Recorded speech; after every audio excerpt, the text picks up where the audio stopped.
এবার ভয়াবহ অগ্নিকাণ্ড হাওড়ায় ঘুষুরি এলাকার JN মুখার্জি রোডে অবস্থিত হনুমান জুট মিল চত্বরে বিধ্বংসী আগুনের খবর পাওয়া যায়।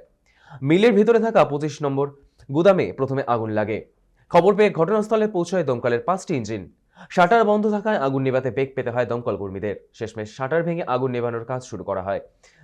আগুনের তীব্রতা এতটাই বেশি ছিল যে কাছে গঙ্গার থেকে মোটরের মাধ্যমে জল নিতে হয় দমকল কর্মীদের। আগুনের জেরে পুরো গুদামটি ভস্মীভূত হয়ে গিয়েছে এবং ব্যাপক ক্ষয়ক্ষতির অনুমান। তবে আগুন নিয়ন্ত্রণে এলেও চলতে থাকে পকেট ফায়ার নেভানোর কাজ। আমরা এই বিষয়ে বিস্তারিত জানবো। আমরা সরাসরি যোগাযোগ করব, আমাদের সঙ্গে রয়েছে আমাদের প্রতিনিধি সৌভিক সান্যাল। সৌভিক, ফের এই আগুনের ঘটনা হাওড়ায় জুট মিলে, কি জানা যাচ্ছে, কিভাবে আগুন লাগলো? তোমার জানিয়েছে আজ ভোর রাতে প্রায় 3টে নাগাদ হাওড়া ঘুষিতে JN মুখার্জি রোডে অবস্থিত হনুমান জুট মিলের চত্বরে একটি বিধ্বংসী আগুন লাগে সৃষ্টি হয় এবং সেখান থেকে মিলের অভ্যন্তরে থাকা 25 নম্বর গুদামটি এই আগুনে লাগে। গুদামটি মূলত রাখি গুদাম হিসেবে ব্যবহৃত হতো। খবর পেয়ে ঘটনাস্থলে দ্রুত পৌঁছে দমকলের 5টি ইঞ্জিন।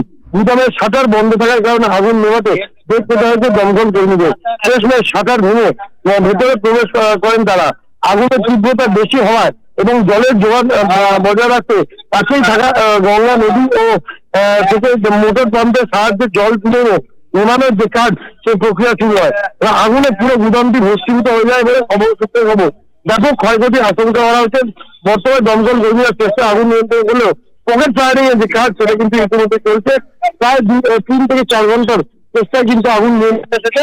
তবে পুরোপুরি আগুন নিয়ন্ত্রণে আসতে এখনো বেশ কিছুক্ষণ সময় লাগবে বলে মনে করা হচ্ছে। পাশাপাশি তোমায় জানিয়ে রাখি যে এই ঘটনায় কেউ হতাহত বা আহত হয়নি বলেই সূত্র মারফত খবর। পাশাপাশি কিভাবে আগুন লেগেছে বা কোথা থেকে আগুন লেগেছে, মূলত আগুনের কারণ বা ফায়ার এক্সটিংগুইশার ছিল কিনা, সেই সব বিষয় কিন্তু খতিয়ে দেখছে দমকলের আধিকারিকরা। ধন্যবাদ সৌভিক। ভয়াবহ অগ্নিকাণ্ড হাওড়ায় ঘুষুরি এলাকার JN মুখার্জি রোডে অবস্থিত হনুমান জুট মিলে বিধ্বংসী আগুন। এখনো পর্যন্ত দমকলের ভেতরে থাকা দমকলের 5টি ইঞ্জিন ঘটনাস্থলে পৌঁছেছে এবং 25 নম্বর গুদামে আগুন লাগে প্রথমে। তারপর ঘটনাস্থলে পৌঁছায় দমকল। শাটার বন্ধ থাকায় আগুন নেভাতে বেগ পেতে হয়। বর্তমানে তৎপরতার সাথে আগুন নেভাতে ঝাঁপিয়ে পড়েছে দমকল কর্মীরা।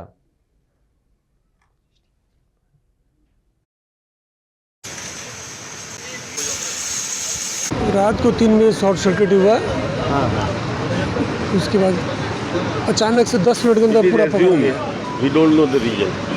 बच्चे रहते थे हमारे यहाँ पे, लेकिन रात को आपको पास खबर कब आया? 3 बजे लगते ही खबर आ गया।